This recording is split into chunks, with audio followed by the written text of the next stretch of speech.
di Masjid Besar Bujang Salim. Salawat beriring salam tak lupa pula kita sampaikan ke pangkuan alam Nabi besar Muhammad sallallahu alaihi wasallam.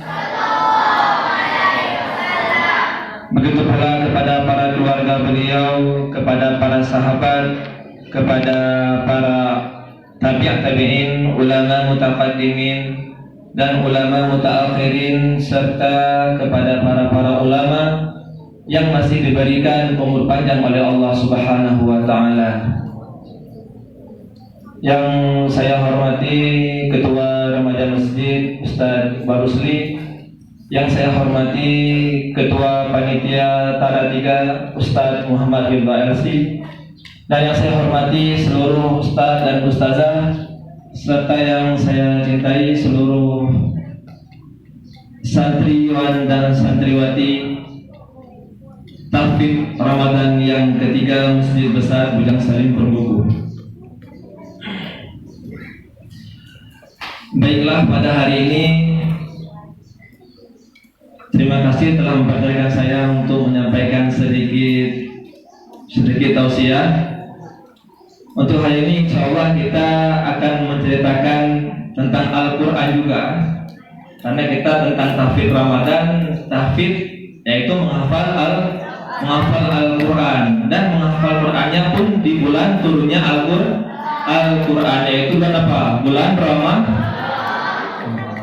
Malam keberapa turunnya Al-Quran? Malam 17 Ramadan. Adapun ayat-ayat yang menceritakan tentang turunnya Al-Quran itu ada di surat yang pertama, surat Ad-Dukhan. Siapa yang hafal surat Ad-Dukhan di sini? Coba angkat tangannya. Siapa yang sudah hafal surat Ad-Dukhan? Ada? Udah Ad-Dukhan? Udah hafal surat Ad-Dukhan? Baca dari awal aja. Udah hafal surat Ad-Dukhan? Udah? Coba hafal? Belum ya? Jadi dalam surah Ad-Dukhan, di situ Allah berfirman, Bismillahirrahmanirrahim, Hamim wal kitabil mubin, inna anzalnahu fi lailatin mubarakah. Allah berfirman, inna anzalnahu, bahwa sungguh kami turunkan Al-Quran fi lailatin mubarakah, pada malam yang penuh berkah. Siapa yang tahu malam apa malam penuh berkah? Malam Lailatul Qadar. Seperti dalam surah Al-Qadar, inna anzalnahu fi lailatul qadar. Jadi turun Al-Quran itu pada malam Lailatul Qadar.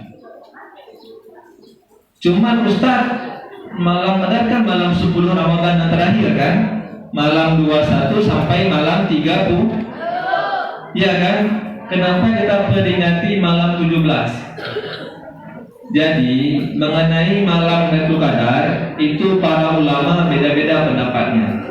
Ada yang bilang setiap seluruh malam Ramadan itu ada Lailatul Qadar. Ada yang bilang malam Qadar itu dari malam 21 sampai malam 30 yang ganjil. Jadi banyak pendapat ulama mengenai malam Lailatul Qadar.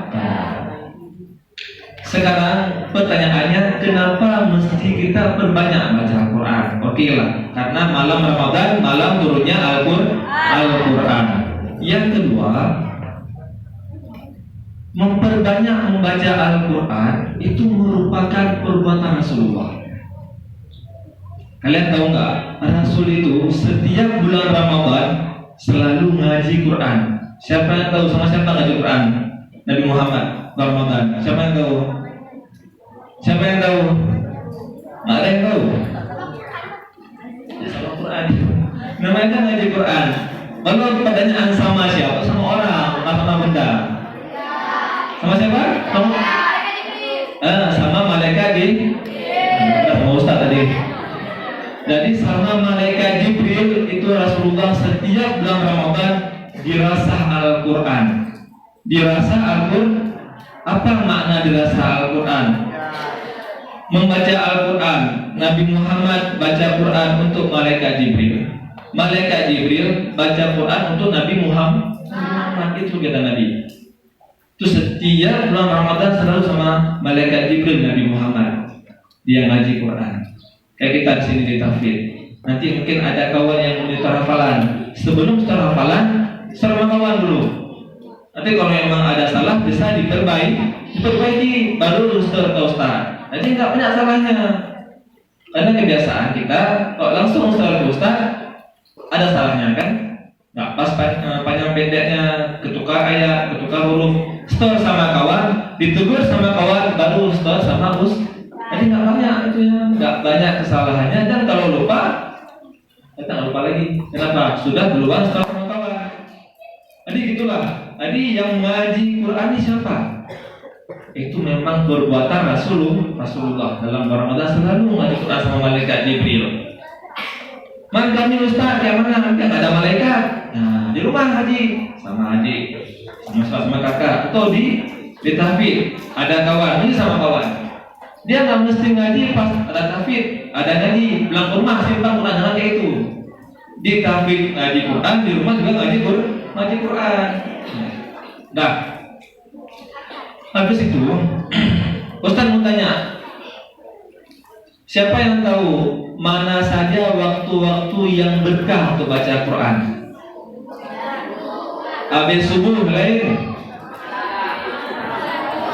Habis sholat? Setiap selesai sholat. Yang perempuannya kapan waktu berkah baca Quran? Habis makan? Habis apa? Sepertiga malam. Jadi memang baca Quran 24 jam bagus. Baca Quran 24 jam bang. Di antara 24 jam ada 3 waktu yang paling bagus untuk baca Quran. Nah, baca Quran semuanya bagus. Yang paling bagus ada 3 waktu. Dan tahu belum? Ada tahu? Mungkin ada pas Ustaz paling ada kan? Yang pertama kalau di siang hari, kalau hari ya, kalau untuk harinya itu paling bagus baca Quran itu setelah subuh. Kapan? Setelah subuh. Setelah subuh bangun tidur, sholat subuh langsung baca Quran. Kenapa? Kita awali hari kita dengan Al-Quran. Penuh berkah enggak? Penuh berkah enggak? Berkah lah. Kenapa? Mulut ini bangun tidur langsung baca Quran. Kalau mulut ini mau tidur jadi gitu dia. Paling bagus baca Quran setelah subuh. Orang biasa kan kalau bulan puasa habis subuh apain? Tidur. Kalian beruntung habis subuh apain? Ngaji. Walaupun nanti ada yang itu apa-apa luan ngaji kan tidur kan? Coba luan. Mana luan? Ngaji kan? Baru ngantuk, tidur kan? Ngantuk biasa kita kan? Malam nggak tidur coba. Jadi yang pertama bagus baca Quran habis subuh. Kenapa? Subuh itu waktu berkah. Dari sepertiga malam jam 4. Kenapa kita disuruh sahur? Siapa tahu? Dengan apa? Apa lagi? Yang pertama sahur untuk kekuatan dan kita sambung puasa. Yang kedua sahur itu waktu penuh berkah. Itu jam 4 tuh baca Quran berkah. Baca doa makan sahur berkah. Minum air berkah. Kenapa? Waktunya berkah. Itu pertama. Habis subuh. Habis itu yang kedua, waktu yang paling bagus baca Quran itu kapan lagi? Zuhur. Ya sholat apa? Sholat raya.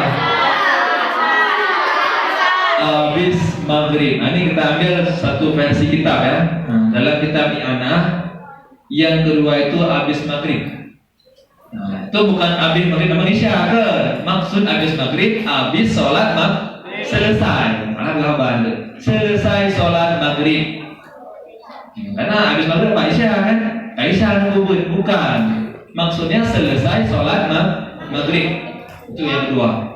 Kenapa itu juga waktu maghrib itu waktu penuh berkah? Bahkan dibilang bahkan disebutkan oleh para ulama, barang siapa yang menghafal di antara dua isya, arti dan ada dua isya di antara maghrib sama isya, itu penuh berkah hafalannya. Dia belajar penuh berkah ilmunya. Dia mengaji penuh berkah bacaannya. Kenapa? Subuh sama maghrib itu merupakan tempat bertukarnya tugas malaikat. Kalau subuh habis tugas malaikat malam, masuk malaikat siang. Kalau maghrib habis tugas malaikat siang, masuk malaikat malam. Jadi saling berganti tugas. Di saat diganti tugas malaikat, kita membaca Quran, di situ waktu penuh berkah. Udah yang kedua, apa yang kedua? Waktu apa? Waktu sudah sholat maghrib. Yang ketiga, waktu yang bagus untuk baca Al-Quran yaitu di pertengahan malam atau di 1 garis miring 3 malam, sepertiga malam. Nah, di malam itu dari jam 7 sampai jam 5. Bagi 3, sekitar jam 2, jam 3, jam 4 itu sangat bagus baca Quran. Nah, tulis. Ada yang tulis tapi tutup buku, ada tulisnya. Yang tertulis di hati juga. Tulis di pikiran. Ya, mantap. Pikirannya kayak apa? Ada tulis. Dan itu yang ketiga. Apa yang ketiga? Waktu sepertiga malam. Jadi yang pertama setelah sholat subuh, yang kedua setelah sholat maghrib, yang ketiga di sepertiga malam. Itu waktu yang sangat bagus untuk baca Quran. Makanya kalau subuh dah di masjid, alhamdulillah kan, tinggal mendapat 1 dulu. Waktu yang bagus. Yang kedua, habis maghrib di rumah berarti. Itu habis sholat maghrib, jangan sambung dulu kayak tadi. Ngaji dulu, habis ngaji baru sambung punya apa? Sambung apa? Sambung makan. Apalagi sambung minum. Nah, yang ketiga tadi yaitu waktu pertengahan malam. Waktu sahur, kalau memang kalian ini bangunnya cepat, jam 4, jangan langsung ke dapur. Nah, ini beda yang masak. Ada yang masak ada nih? Ada yang masak? Ada kan? Ini apa masak? Tidur. Nah, jadi kalau bangunnya jam 4, jangan langsung ke meja makan. Langsung ke kamar mandi, wudhu, sholat tahajud, habis tahajud ngaji sebentar aja, atau ulang hafalan, 4:30 baru sahur nanti, bisa kan? Nggak banyak makan sahur kan? Ada banyak makan sahur? Banyak. Sahur itu kan kalau makin banyak makan, makin cepat lapar aja. Maksudnya nggak usah. Makin banyak kita makan, makin cepat lapar. Nah, di 4:30 tuh pakai sahur baru nanti masak siap ke masjid. Itu dia. Udah, Ustaz mau tanya lagi. 24 jam yang paling bagus 3 waktu kan? Di antara 3 waktu itu, waktu mana yang paling bagus lagi? Kenapa jawab subuh? Karena ada yang subuh. Kenapa jawab subuh? Yang paling bagus di antara 3 waktu itu ngadinya di sepertiga malam. Kenapa sepertiga malam? Di situ orang sangat khusyuk. Karena waktu itu waktu yang sangat sunyi. Nah, jadi sangat sunyi. Kalau orang ngaji Quran khusyuk kan, kalau menghafal mudah maksudnya, mudah diingat. Coba hafal waktu asar. Memang ada yang bilang asar itu bagus juga menghafal, tapi jangan di pasar. Apa saya itu? Itu dihafal surah Al-Buru dengan STB atau S2 nanti. Kan? Jadi di antara 3 waktu itu yang paling bagus waktu pertengahan malam.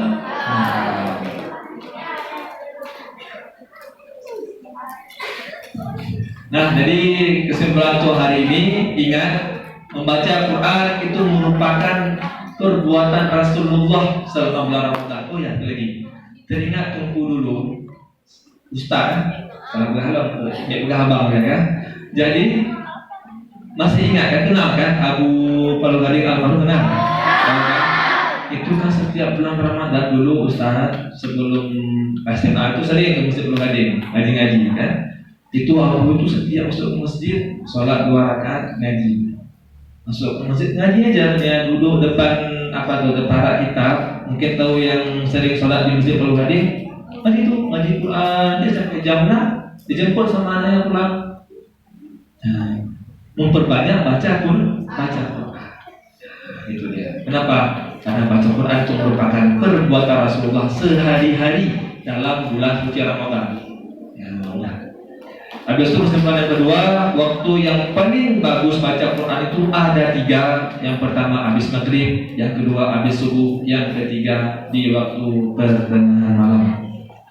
Jadi cukup sekian dapat saya sampaikan. Semoga apa yang saya sampaikan bermanfaat untuk kita semua. Ustaz akhiri billahi taufiq wal hidayah wa ridha wal inayah. Wassalamualaikum warahmatullahi wabarakatuh.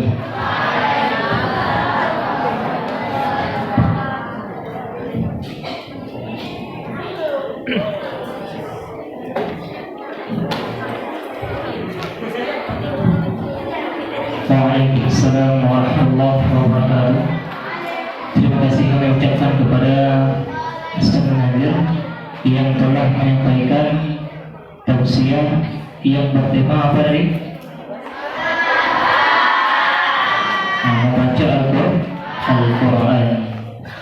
Semoga dengan berkat bulan Ramadan ini, dengan berkat kita membaca kalam Allah, kita semua besok dikumpulkan di dalam surga Allah. Amin. Allahumma amin.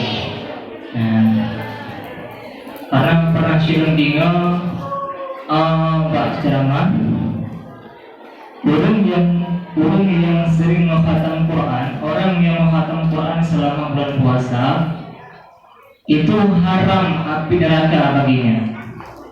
Haram api neraka. Orangnya orang yang betul-betul baca Quran, orang yang betul-betul baca Quran, contoh betul-betul makhraj, ada yang betul panjang pendeknya, gunanya semua betul. Itulah orang-orang yang haram dimakan oleh api neraka. Ingat lemon ya,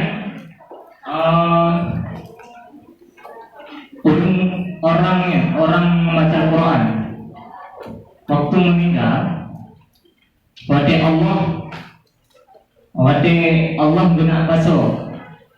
Malik Zabaniyah wadi guna paso dalam neraka hambanya. Jadi nerakanya hanji baju hambanya. Jadi Malik Zabaniyah menggedaya mencoba api neraka. Apui bahkan hamba baju tubuh tunggu hamba Allahnya. Hanum banjur Malik Zabani karenanya orang yang mati bulan Ramadan sering menghatam Quran. Makanya itulah kelebihan kita membaca Al-Quran. Makanya hidup kita ini selalu dengan Quran. Insya Allah kalau kita hidup bersama Quran, insya Allah hidup kita berkah dunia dan akhirat. Ya. Nah, makanya perbanyaklah di bulan Ramadan membaca Al-Quran. Kadang mbak bulung biasa, kadang mbak bulung lain, kadang baca Quran, waktu mengademan bu, udah baca Quran. Tetapi waktu mengademan bu untuk masih mengademan baca Quran. Tapi kita dengan itu juga. Bagaimana hidup bedanya susah ataupun senang, kita selalu membaca Quran. Quran yang bisa menjadi obat. Udah. Jadi yang putra,